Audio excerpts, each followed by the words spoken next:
Yeah, good afternoon everyone. Today we are doing videography for density and relative density, which is a topic of class 9 physics. We have already made videos of Archimedes principle, buoyancy and buoyant force. So we are starting from density of floating objects. आपने ये चीज सीखी है कि कोई भी object float कब करता है जब उसका वेट उसके द्वारा हटाए गए लिक्विड के वेट के बराबर होता है तब वो कि उस लिक्विड या वाटर के अंदर इनसाइड स्विम कर सकते हैं हम या इनसाइड फ्लोट कर सकता है कोई भी अगर सब्सटेंस है कोई भी चीज है। ऐसा इसलिए होता है क्योंकि ऑब्जेक्ट जो होता है उसकी डेंसिटी लोअर होती है लिक्विड की बजाय और डेंसिटी का जो सिंबल होता है वो रो होता है। ये बात आप ध्यान रखना, इसे रो कहते हैं बेटा। रो मतलब डेंसिटी। आप सभी को जैसे अगर वाटर का एग्जांपल लें तो डेंसिटी ऑफ वाटर, और साथ साथ मैं जो लिख रहा हूं आप भी लिख सकते हैं। डेंसिटी वाटर की है 1 ग्राम पर सेंटीमीटर क्यूब, या आप इसे 1000 किलोग्राम पर मीटर क्यूब भी कह सकते हैं। याद रखिएगा अगर ऑब्जेक्ट की डेंसिटी, जो भी ऑब्जेक्ट आपने पानी में फेंका है, अगर ग्रेटर देन है डेंसिटी ऑफ वाटर से, तो ऑब्जेक्ट का क्या हाल होगा? वो ऑब्जेक्ट विल सिंक, वो ऑब्जेक्ट जो है डूब जाएगा। अगर ऑब्जेक्ट की डेंसिटी इक्वल है डेंसिटी ऑफ वाटर के, रो ऑफ वाटर के, तो ऑब्जेक्ट क्या करेगा? Object will float. ये फ्लोट करेगा और कहाँ फ्लोट करेगा? Inside the liquid. और लिक्विड क्या है? वाटर है लिक्विड, राइट? उसके अंदर ये फ्लोट करेगा। और याद रखिए अगर ऑब्जेक्ट की डेंसिटी लेस देन है वाटर की डेंसिटी के, तो ऑब्जेक्ट फ्लोट करेगा। Object will float on the surface of water. ये ध्यान रखना प्लीज, मैं चाहूंगा साथ साथ आप नोट कर लें अपनी कॉपी में ये। तो ये फंडा है डेंसिटी के बेसिस पे। अगर हमें जानना है कि कोई भी ऑब्जेक्ट कब फ्लोट करेगा या कोई ऑब्जेक्ट कब डूब जाएगा या कोई ऑब्जेक्ट कब पानी के ऊपर तैरेगा। कोई भी ऑब्जेक्ट तभी फ्लोट करता है लिक्विड के अंदर अगर उसकी डेंसिटी लेस देन होती है लिक्विड से। जैसे कि मैंने आपको लिख के भी समझाया है, डेंसिटी कॉर्क की लेस देन होती है वाटर की डेंसिटी के, इसी वजह से कॉर्क जो है वाटर के ऊपर फ्लोट करता है। वुड की जो डेंसिटी है पानी की डेंसिटी से कम होती है, इसी वजह से जो वुड है वो वाटर पे फ्लोट करती है। और आइस की डेंसिटी भी वाटर की डेंसिटी से कम होती है, इसी वजह से आइस वाटर पे फ्लोट करती है। तो तीन चीजों के बेसिस पे हम बता सकते हैं। एक तो डेंसिटी के बेसिस पे बता सकते हैं कोई भी चीज कब डूबेगी कब तैरेगी। एक हम weight of the liquid displace by the object के बेसिस पे बता सकते हैं। और एक शीना बेटा हम किसके बेसिस पे बता सकते हैं? बुओएंट फोर्स के बेसिस पे। तो ये तीन बातें आप ध्यान रखना। आयरन की डेंसिटी मरकरी की डेंसिटी से लेस है, इसी वजह से आयरन मरकरी में फ्लोट करेगा, ठीक है। पर पानी की डेंसिटी से ज्यादा है आयरन की डेंसिटी, तो आयरन जो है पानी में डूब जाएगा, ध्यान रखना। कोई भी ऑब्जेक्ट तब फ्लोट करता है किसी भी लिक्विड में अगर उसकी डेंसिटी उस लिक्विड के बराबर होती है। एग्जाम्पल के तौर पे अगर आप तार को लेंगे, इसकी डेंसिटी और वाटर की डेंसिटी बराबर होती है, तभी ये जो तार होता है ये फ्लोट करता है वाटर पे, ठीक है। ये भी एक मटेरियल ही होता है। तो याद रखिएगा जब भी डेंसिटी किसी भी ऑब्जेक्ट की, ये देखिए यहाँ पढ़ रहा हूं मैं, जब भी डेंसिटी किसी भी ऑब्जेक्ट की इक्वल होगी लिक्विड की डेंसिटी के तो ऑब्जेक्ट हमारा उस लिक्विड में फ्लोट करेगा, ठीक है ना। ये बात आपको ध्यान में रखनी है। और कोई भी ऑब्जेक्ट कब डूब जाएगा? जब उसकी डेंसिटी लिक्विड की डेंसिटी से ज्यादा होगी, ठीक है। जैसे आयरन की डेंसिटी ज्यादा है वाटर से, तो आयरन वाटर के अंदर डूब जाएगा। जब भी आप किसी नेल ऑफ आयरन को सरफेस ऑफ वाटर पे रखेंगे तो वो उसमें सिंक हो जाएगी। ग्लास की डेंसिटी भी वाटर की डेंसिटी से ज्यादा है, तो ग्लास जो है वाटर में डूब जाएगा। Aluminium as well as gold, इनकी डेंसिटी भी वाटर की डेंसिटी से ज्यादा है, तो इसी वजह से जो सॉलिड पीस होगा एल्यूमिनियम या गोल्ड का वो वाटर में डूब जाएगा। मरकरी एक लिक्विड मेटल है, उसकी डेंसिटी हायर है वाटर से, तो मरकरी भी पानी में डूब जाएगा। अब एक क्वेश्चन आता है कि इतना बड़ा शिप तो पानी में तैरता है, लेकिन एक छोटी सी आयरन नेल पानी में डूब जाती है, ऐसा क्यों होता है? क्योंकि जो एवरेज डेंसिटी होती है शिप की वो लेस देन होती है as compare to the density of water, क्योंकि उसमें बहुत सारी खाली जगह होती है, एयर स्पेस छोड़ा जाता है शिप के अंदर बॉटम पर, ठीक है। इसी वजह से जो एवरेज डेंसिटी होती है शिप की वो वाटर की डेंसिटी से कम होती है, यानी कि 1 ग्राम पर सेंटीमीटर क्यूब से कम होती है, या हम कह सकते हैं 1000 किलोग्राम पर मीटर क्यूब से कम होती है। ये आप देख सकते हैं शिप और सबमरीन बुएंसी के फंडे पे ही काम करते हैं, ऐसे डिज़ाइन किए जाते हैं कि इनकी जो एवरेज डेंसिटी है वो वाटर की डेंसिटी से कम हो।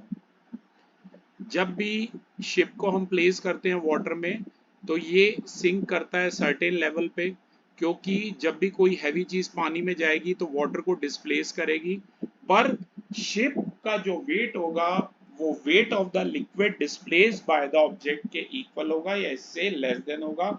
इसी वजह से इतना बड़ा शिप पानी में तैरता है, जबकि एक छोटी सी आयरन नेल के केस में आयरन भी वाटर को डिस्प्लेस करेगी, पर आयरन का वेट ग्रेटर देन होगा by the weight of the liquid displace by the iron. इस केस में छोटी सी आयरन नेल डूब जाती है। इसके बाद हम बात करेंगे डेंसिटी की। डेंसिटी मास और वॉल्यूम का रेशियो होता है। It is defined as a mass of the substance per unit volume. Density का सिंबल मैंने आपको पहले भी बताया, रो होता है, रो। ये पी को ऐसे टिल्ट कर दीजिएगा। डेंसिटी का वैसे फॉर्मूला है मास अपॉन वॉल्यूम। मास का यूनिट है केजी, वॉल्यूम का यूनिट है मीटर क्यूब, तो डेंसिटी का यूनिट क्या हो जाएगा? Kilogram per metre cube. याद रखिएगा, यहाँ किलोग्राम पर मीटर क्यूब या किलोग्राम मीटर की पावर -3 हो जाएगा। यहाँ एक टेबल दिया हुआ है शीना, क्या आप रीड कर सकते हैं डिफरेंट डेंसिटीज जो दे रखी हैं? शीना फटाफट रीड कीजिए, videography is going on. Density पर मीटर क्यूब, पर मीटर क्यूब।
मीटर पर क्यूब नहीं, पर मीटर क्यूब।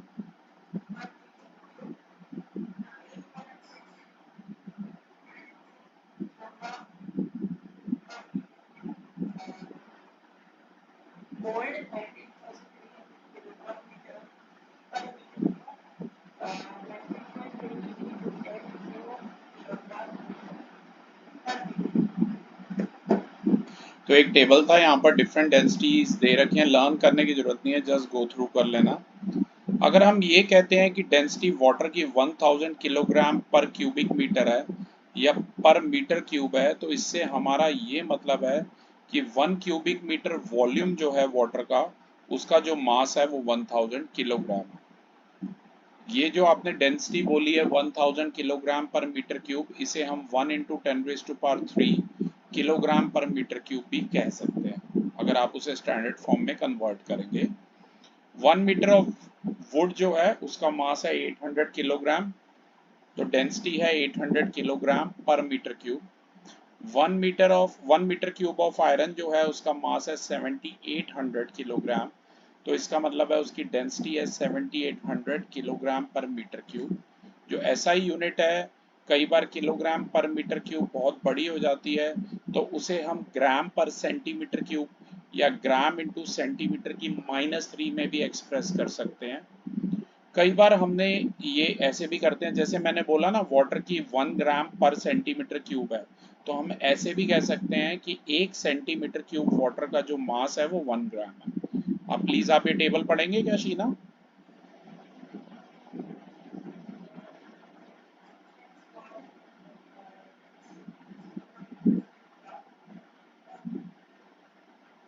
पर सेंटीमी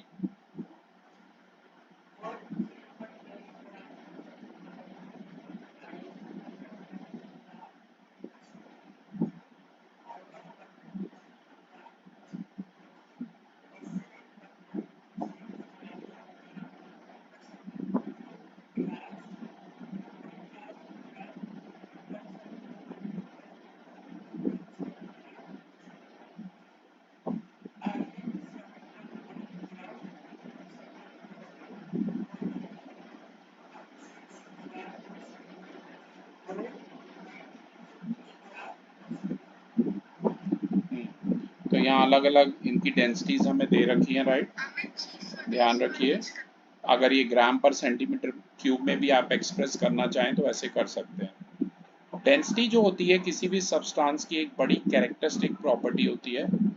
डेंसिटी सब्सटेंस की अगर डेंसिटी ऑफ वाटर से ज़्यादा होगी तो सब्सटेंस हैवियर होगा वाटर से और वो पानी में डूब जाएगा। जबकि डेंसिटी अगर वाटर की डेंसिटी से, अगर किसी भी सब्सटेंस की डेंसिटी वाटर की डेंसिटी से कम होगी, तो इसका मतलब है वो ऑब्जेक्ट लाइटर होगा और वो वाटर पे फ्लोट करेगा। ठीक है, जैसे कि एक न्यूमेरिकल दिया हुआ सैंपल प्रॉब्लम 1, शीना आप रीड करेंगे जरा?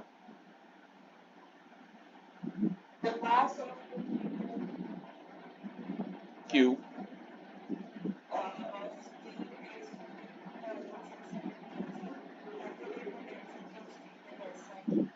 मैं चाहूंगा आप मेरे साथ साथ स्पीड से करें न्यूमेरिकल, ठीक है? यहाँ पर डेंसिटी हमें निकालनी है, हमें पता है डेंसिटी इक्वल टू होता है मास अपॉन वॉल्यूम। मास दिया है 15,600 kg और वॉल्यूम दिया हुआ 2 मीटर क्यूब। अगर आप डिवाइड कर देंगे तो आंसर आ जाएगा 7800 किलोग्राम पर मीटर क्यूब। और इसे अगर इस वाले टेबल से आप देखेंगे तो ये आयरन की होती है, राइट? स्टील जो है वो आयरन का ही अलॉय है, तभी यहाँ लिखा है कि डेंसिटी स्टील की 7800 किलोग्राम पर मीटर क्यूब है। यहाँ पे इसमें आप देख सकते हैं कि एल्यूमिनियम एक लाइटर मेटल है, उसकी डेंसिटी लो होती है पर वो मजबूत होता है। इसी वजह से एयरक्राफ्ट जो होते हैं वो एल्यूमिनियम अलॉयज के बने होते हैं, क्योंकि वो लो डेंसिटी और हाई स्ट्रेंथ के एग्जाम्पल हैं।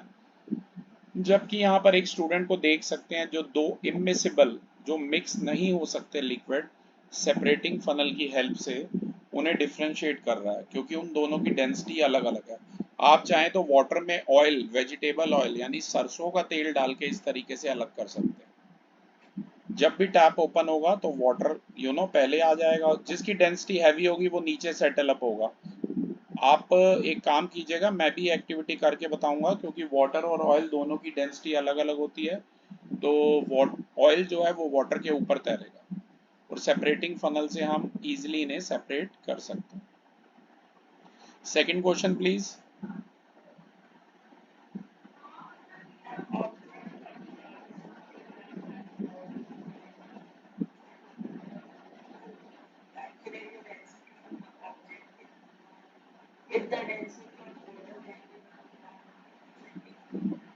मास दिया हुआ है 50 ग्राम, वॉल्यूम है 20 सेंटीमीटर क्यूब, तो हमें डेंसिटी बतानी है। डेंसिटी मास अपॉन वॉल्यूम होती है, तो डेंसिटी हो जाएगी 50 अपॉन में 20।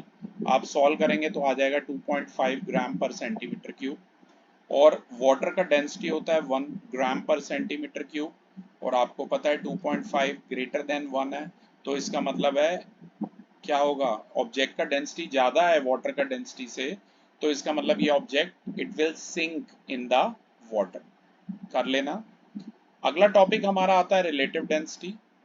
रिलेटिव डेंसिटी जो होता है वो रेशो होता है बेटा density of substance over density of water का। फॉर्मूला प्लीज अंडरलाइन कर लीजिए और याद रखिएगा ये फॉर्मूला, कि जो रिलेटिव डेंसिटी होती है सब्सटेंस की, उसका फॉर्मूला क्या है, डेंसिटी ऑफ सब्सटेंस अपॉन में डेंसिटी ऑफ वाटर। ध्यान रखिएगा ये चीज और इसे अंडरलाइन कर लीजिएगा ये वाले फॉर्मूले को। अब देखो डेंसिटी ऑफ सब्सटेंस की जगह हम मास ऑफ सब्सटेंस अपॉन में वॉल्यूम ऑफ सब्सटेंस ऐसे लिख सकते हैं। देखो डेंसिटी ऑफ सब्सटेंस की जगह ये आ जाएगा मास ऑफ सब्सटेंस अपॉन में volume of substance over density of water की जगह आ जाएगा मास ऑफ वाटर अपॉन में वॉल्यूम ऑफ वाटर। अब आपको पता है जो चीज़ डिनोमिनेटर में है ये वाली, अगर न्यूमिनेटर में आएगी तो इसका रेसिप्रोकल हो जाएगा, तभी देखिए वॉल्यूम ऑफ वाटर ऊपर चला गया है और मास ऑफ वाटर नीचे आ गया। ये mass of substance upon volume of substance as it is रहेगा। तो ध्यान से देखिए ये फॉर्मूला ये बन जाएगा, क्योंकि वॉल्यूम वाटर का वॉल्यूम सब्सटेंस अगर वाटर ही है तो वो काट भी सकते हैं आप, वरना इतना ही रहने दीजिए, ठीक है। अब एक क्वेश्चन आता है कि रिलेटिव डेंसिटी वाटर की कैसे निकालें। रिलेटिव डेंसिटी मतलब आरडी ऑफ वाटर, तो यहाँ पर सब्सटेंस भी वाटर है, तो न्यूमिनेटर में क्या आएगा, डेंसिटी ऑफ वाटर, क्योंकि सब्सटेंस यहाँ वाटर है, और डिनोमिनेटर में तो सेम यही आता है, डेंसिटी ऑफ वाटर। दोनों की अगर किलोग्राम पर मीटर क्यूब में लिखोगे तो क्या होती है, 1000 किलोग्राम पर मीटर क्यूब होती है। यूनिट से यूनिट काट दो, इससे ये काट दो, तो अगर आपसे कोई पूछे कि रिलेटिव डेंसिटी वाटर की क्या होगी तो आंसर होगा 1, ठीक है। ये याद रखिएगा, relative density of a substance it is the ratio of mass of any volume of the substance to the mass of an equal volume of water. Relative density जो होता है एक रेशियो होता है दो सिमिलर क्वांटिटीज का, masses का।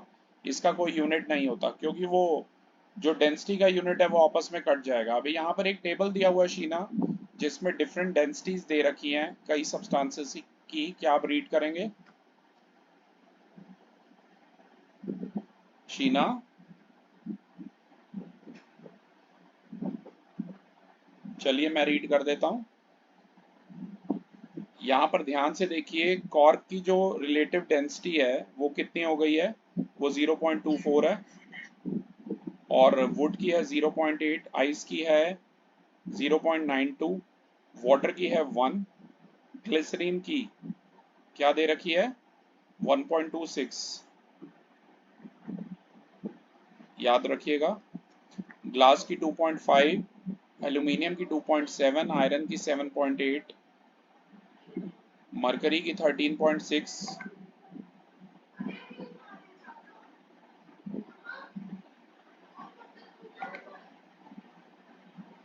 और गोल्ड की 19.3 दे रखी है। तो याद रखिएगा रिलेटिव डेंसिटी जो होती है किसी भी सब्सटेंस की, वो उसकी हैवीनेस को एक्सप्रेस करेगी उस सब्सटेंस का जो है कंपैरिजन में वाटर के। तो हम ये कह सकते हैं कि जो रिलेटिव डेंसिटी है आयरन की वो 7.8 है।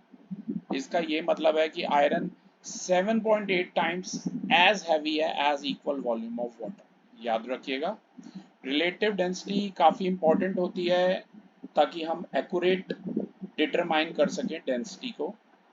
एक्चुअली जो रिलेटिव डेंसिटी होती है किसी भी सब्सटेंस की, ये हम आर्किमिडीज प्रिंसिपल से ही निकालते हैं, और जो रिलेटिव डेंसिटी होती है फिर हम कैलकुलेट करते हैं। जैसे यहाँ पर एक एग्जांपल दिया हुआ है, मैं पढ़ देता हूँ। Sample problem 1, relative density silver की दे रखी है 10.8 और वाटर की है 1 × 10³ किलोग्राम पर मीटर क्यूब।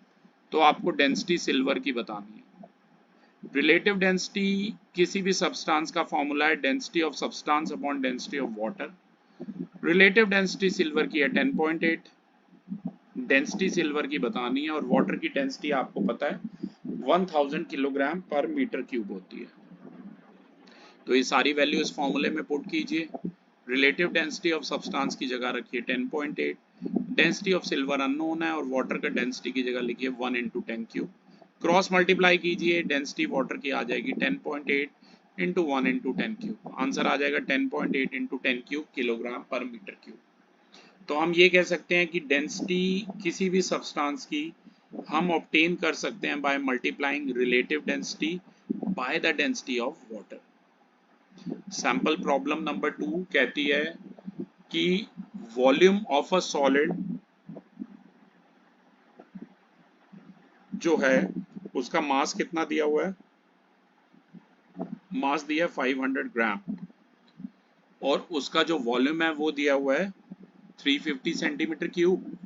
तो आपको डेंसिटी बतानी है सॉलिड की, मास बताना है वाटर का जो डिस्प्लेस किया जाएगा इस सॉलिड के द्वारा, और रिलेटिव डेंसिटी बतानी है सॉलिड की, और ये भी बताना है कि क्या ये फ्लोट करेगा या डूब जाएगा। डेंसिटी का फॉर्मूला आपको पता ही है, मास अपॉन वॉल्यूम होता है, mass of solid upon volume of solid. Mass की जगह लिखिए 500 ग्राम, वॉल्यूम की जगह लिखिए 350 सेंटीमीटर क्यूब। ओके, तो अब इसे कट कीजिए, लोएस्ट टर्म में इसे रिड्यूस कीजिए। इसे आप कट कैसे करेंगे, देखो 0 से 0 कट कर दीजिए, 5 10 द 50 और 5 7 द 35। तो अगर आप इसे सॉल्व करेंगे तो आ जाएगा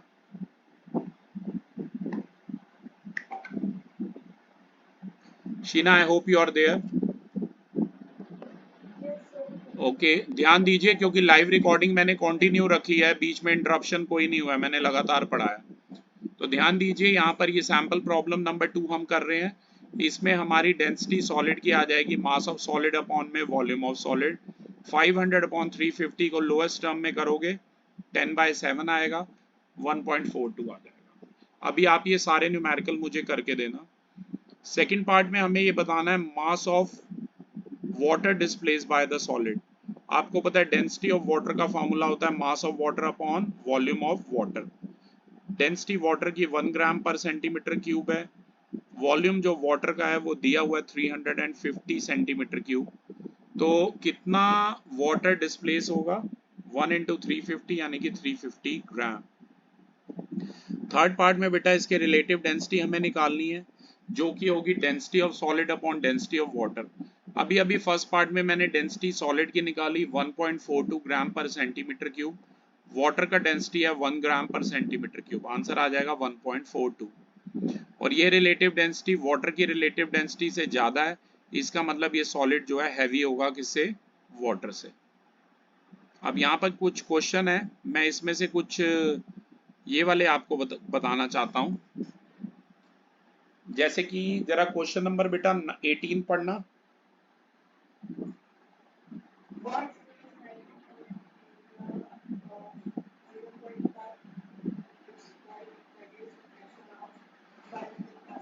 मैं चाहूंगा आप मेरे साथ साथ करते रहें, वरना ये पिक मैं लास्ट में आपको भेज दूंगा। एरिया दिया हुआ 0.5 मीटर स्क्वायर, प्रेशर दिया हुआ है 500 पास्कल, आपको फोर्स बताना है। अगर आपको ध्यान हो शीना, तो प्रेशर का फॉर्मूला होता है फोर्स अपॉन एरिया। यहाँ से फोर्स का फॉर्मूला आ जाएगा प्रेशर इनटू एरिया। प्रेशर है 500, एरिया है 0.5, ये पॉइंटेड आके 10 लगाओ, तो आंसर कितना आ जाएगा 250 न्यूटन। तो क्वेश्चन नंबर 18 का आंसर कितना आ जाएगा 250 न्यूटन। क्लियर है। 21 पढ़िए।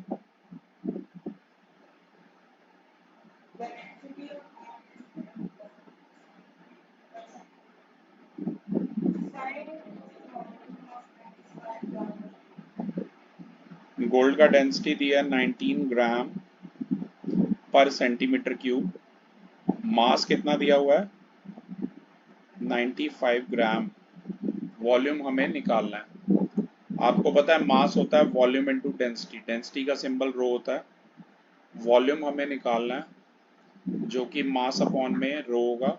मास है 95, रो है हमारा 19, तो ये आंसर कितना आ जाएगा 5 सेंटीमीटर क्यूब आ जाएगा।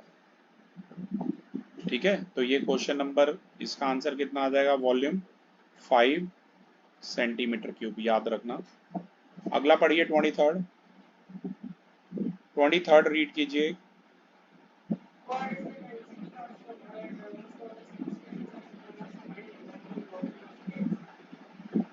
आपको पता है डेंसिटी का फॉर्मूला हो जाता है मास अपॉन वॉल्यूम।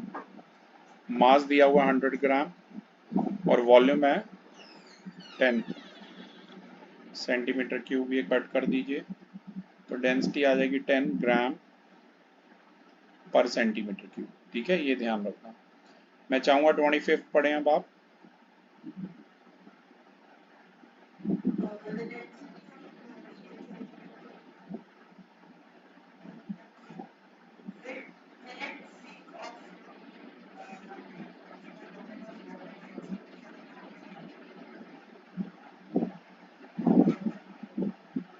बताइए, कोई भी सब्सटेंस है, इसकी डेंसिटी दी है 800 किलोग्राम पर मीटर क्यूब और वाटर का डेंसिटी होता है 1000 किलोग्राम पर मीटर क्यूब।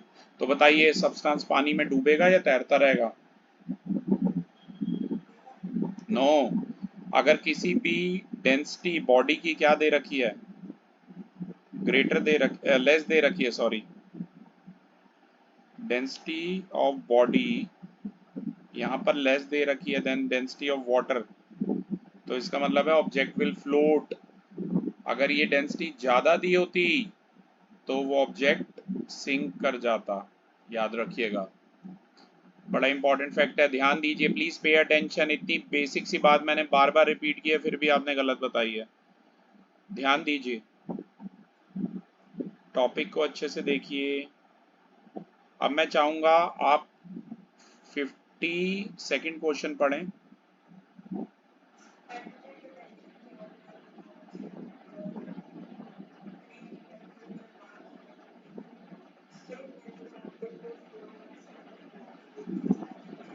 अभी मैंने आपको पढ़ाया डेंसिटी का फॉर्मूला है मास अपॉन वॉल्यूम।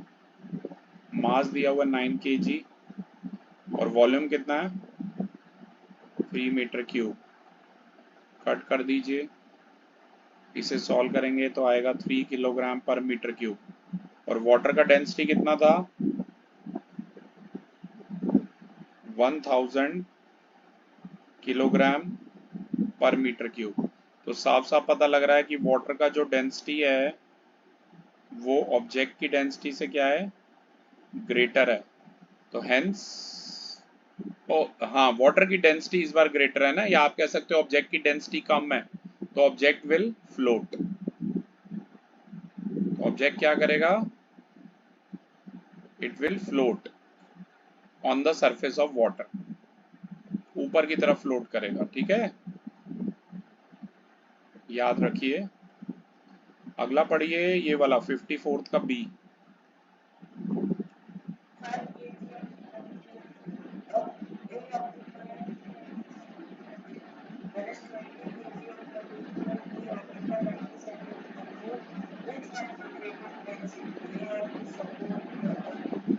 पहले डेंसिटी ऑफ ए निकालते हैं बेटा। डेंसिटी ए का हो जाएगा mass of A upon volume of A. A का जो मास है वो कितना दिया है 5 kg और ए का जो वॉल्यूम है वो दिया 20 सेंटीमीटर क्यूब। इसे पहले मीटर क्यूब में कन्वर्ट करना पड़ेगा। याद रखना 1 मीटर क्यूब में कितने होते हैं, या तो इसे ग्राम में कर लो, वो ज़्यादा आसान है। बेटर होगा केजी को ग्राम में कर लो, तो ग्राम पर सेंटीमीटर क्यूब में ज़्यादा आसान रहेगा। 1 किलोग्राम में होते हैं 1000 ग्राम, सभी को पता है।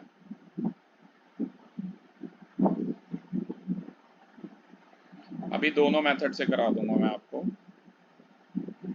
तो ये 0 से 0 कैंसिल कीजिए। तो ये जो सब्सटेंस ए है इसकी डेंसिटी कितनी आ गई 250 ग्राम पर सेंटीमीटर क्यूब। अब बी वाले की निकालते हैं। बी वाले का मास अपॉन बी वाले का वॉल्यूम का रेशो।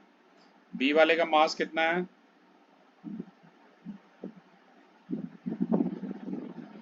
साफ साफ पढ़िए, सामने दिया हुआ है 20 kg, वॉल्यूम है 90 सेंटीमीटर क्यूब। तो 20 इंटू 1000, 20 kg मतलब 20,000 ग्राम। जीरो से जीरो काटो, ये बच गया 2000 बाय 9। ओके, 2000 बाय 9 को अगर आप सॉल्व करोगे तो आ जाएगा 222.22 ग्राम पर सेंटीमीटर की। दोनों की डेंसिटी पानी की डेंसिटी से ज्यादा है। उसने बोला था नहीं, उन्होंने पानी की तो बात ही नहीं की थी। ए और बी में से किसकी ज्यादा है बताओ? ऑब्वियसली ए की ज्यादा है, ठीक है। ए की डेंसिटी बी से ज्यादा आई। अब ये सारी पिक्स मैं आपको भेज दूंगा। अब मैं चाहूंगा आप 57 का सी वाला पार्ट पढ़ें।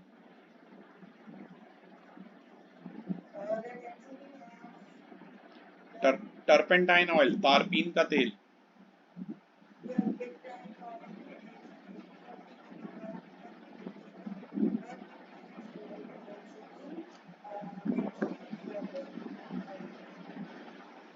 तो इसकी रिलेटिव डेंसिटी बतानी है टर्पेंटाइन ऑयल की, जो कि हो जाएगी डेंसिटी ऑफ सब्सटेंस, मतलब density of turpentine oil upon density of water. Turpentine oil का डेंसिटी दिया है 840 किलोग्राम पर मीटर क्यूब, और वाटर का डेंसिटी है 1000 किलोग्राम पर मीटर क्यूब। से किलोग्राम पर मीटर क्यूब काटो, 84/100 से सॉल्व करोगे आ जाएगा 0.84।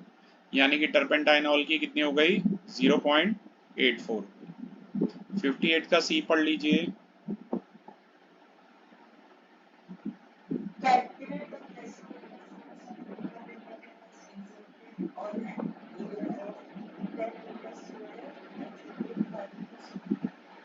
प्रेशर निकालना है। प्रेशर का फॉर्मूला होता है फोर्स अपॉन एरिया। फोर्स दिया हुआ 200 न्यूटन और एरिया ऑलरेडी मीटर स्क्वायर में है। अगर ये सेंटीमीटर स्क्वायर में होता तो 10,000 से डिवाइड करते, पर सीधा सीधा मीटर स्क्वायर में है तो, और आंसर पास्कल में होना चाहिए, तो आंसर आ जाएगा 20 पास्कल। और इसी का सेकंड पार्ट में सेम प्रेशर इक्वल टू लगा रहा हूँ फोर्स अपॉन एरिया। फोर्स कितना है? 200 न्यूटन और एरिया है 5 मीटर स्क्वायर, और 1 न्यूटन पर मीटर स्क्वायर जो होता है वो पास्कल के इक्वल होता है। तो प्रेशर आ जाएगा 40 पास्कल, ध्यान रखना, ठीक है। ये था हमारा 58 का सी। अधिकतर मैंने न्यूमेरिकल ले लिए हैं बेटा, फिर भी बाकी आप सॉल्व कर सकते हैं, ठीक है। जैसे कि ये वाला पढ़ना जरा, 60th, ये बड़ा इंपॉर्टेंट है। 60th का बी।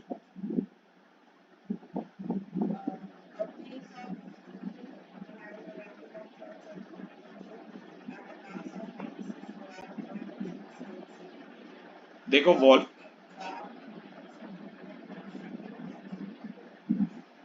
वॉल्यूम दिया 12 सेंटीमीटर क्यूब और मास दिया हुआ 96 ग्राम।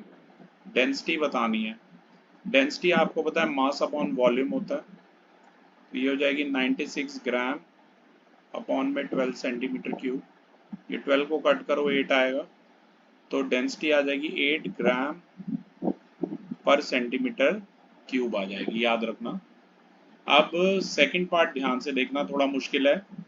मास दिया हुआ है 96 ग्राम। ग्राम छोटी यूनिट है, केजी बड़ी यूनिट है।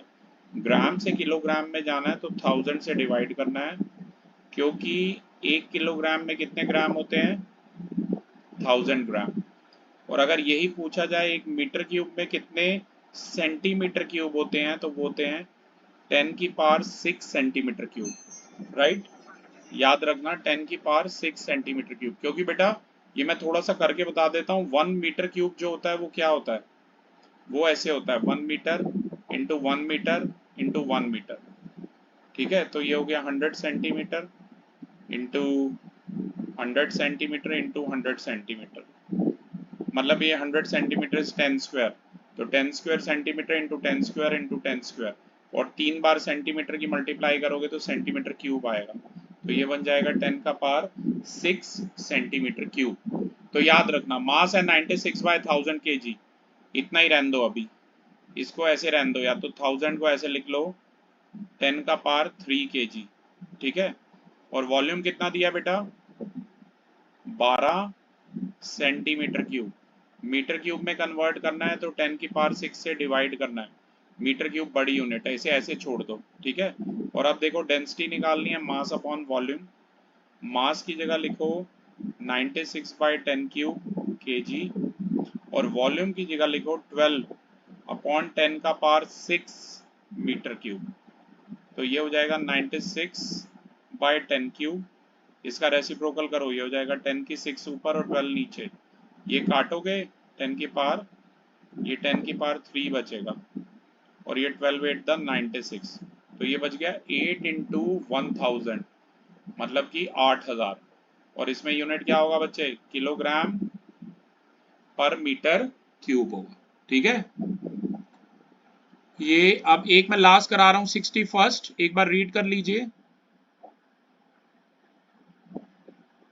An elephant weighing 40,000 kilograms stands on 1 foot of area, 13 centimeters square, whereas a normal weight of 400 kilograms is 30. More weight is 20. Well, geometrical view of area 1 centimeter square. During which the two elephant or the exerts force of पहले हम इसका larger fort देखो, ये elephant अपने एक पाँव पे खड़ा है, और ये कुड़ियाँ ये जो आप पहनते हो ऐसे हाई हील्स, क्या कहते हैं इसे, स्टेलेटो। ठीक है, तो देखते हैं किसके पाँव पे ज्यादा फोर्स लग रहा है। राइट, ये है 61st वाला, और ये पिछला था, मिक्स मत करना। ओके, तो 61st में प्रेशर होता है फोर्स अपॉन एरिया, फोर्स हो जाएगा प्रेशर इनटू एरिया। एलिफेंट का निकालते हैं, अच्छा सॉरी प्रेशर ही निकालना है, एक सेकंड में रब कर दूं।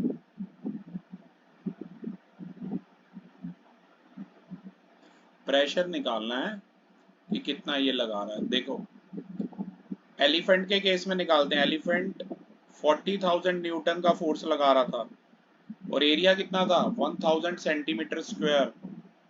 पहले तो इसे मीटर स्क्वायर में कन्वर्ट करना है, एक मीटर स्क्वायर में याद रखो 1 metre into 1 metre, 100 centimetre into 100 centimetre, 10,000 centimetre square होता है। मीटर स्क्वायर से ये इसे ऐसे रहने दो, 1000 सेंटीमीटर स्क्वायर था, इसे मीटर स्क्वायर में कन्वर्ट करना है तो 10,000 से डिवाइड करो। ठीक है, ये काटो 1 2 3, ये 1 2 3 ये कट गए। थोड़ा सा मैं नीचे कर रहा हूँ इसे, एक मिनट रुकिएगा। हाँ, अब ये जो आपने डिवाइड किया है ऐसे, तो ये बच गया 40,000 अपॉन में 1/10, और ये पास्कल में आएगा। ठीक है, तो ये 40,000 into 10, 4 lakh pascal, 400,000 pascal. Elephant इतना फोर्स लगा रहा है अपनी लेग पे, एक टांग पे। ठीक है, ये एलिफेंट वाला था, और अब ये गर्ल का देखते हैं ये कितना लगा रही है। Same pressure equal to force upon area. अच्छा, अब ये बताओ गर्ल का वेट कितना है, मतलब 400 न्यूटन का फोर्स लगा रही है, और एरिया है 1 सेंटीमीटर स्क्वायर। सेंटीमीटर स्क्वायर को डायरेक्टली मीटर स्क्वायर में कन्वर्ट कर रहा हूँ, 10,000 से डिवाइड कर रहा हूँ, स्पेस कम है, तो ये प्रेशर कितना आ गया 400, ये इनटू में 10,000 पास्कल। ये कितना हो गया 4 2 0 और ये 1 2 3 4 0 1 10 100,000 10,000 लाख 10 लाख 40 लाख। देख रहे हो भाई, कभी ये गर्ल्स को ये इस एरिया में प्रॉब्लम भी हो जाती है जो ऐसे हाई हील्स ज्यादा पहनती है। तो गर्ल जो है ज्यादा फोर्स लगा रही है एंड बाय हाउ मच आपके सामने ही है, ठीक है, माइनस कर लेना तो हाउ मच आ जाएगा। Okay, what pressure is exerted on the ground on 1 foot. अच्छा ये 1 फुट ही तो था दोनों का, ठीक है ना। तो प्रेशर आपको पता ही है ऑलरेडी, फोर्स अपॉन एरिया से हमने कैलकुलेट कर लिया। यहाँ पर गर्ल का बताना है, ये वाला ये गर्ल का है और ये वाला एलिफेंट का था पहला वाला, ठीक है। Which of the two exert larger pressure, girl, girl ज्यादा प्रेशर कर रही है और रेशो भी निकाल सकते हो दोनों का। इसे P1 मान लो एलिफेंट वाले को और गर्ल वाले को P2 मान लो। तो रेशो आ रहा है 400,000 अपॉन में 40 लाख आ रहा था, 4 लाख अपॉन में 40 लाख, याद है 3 3 6 0। Yes, sir. ये कट कर देना और ये 410 द 1/10 आ जाएगा रेशो, ठीक है। तो क्लास इस वीडियोग्राफी में हमने डिस्कस किया डेंसिटी, रिलेटिव डेंसिटी। अब बाकी आप इसके एक्सरसाइज और एनसीईआरटी के क्वेश्चन प्रैक्टिस कर रही है, जल्दी उसके डाउट्स का भी वीडियो बनाएंगे। Thank you.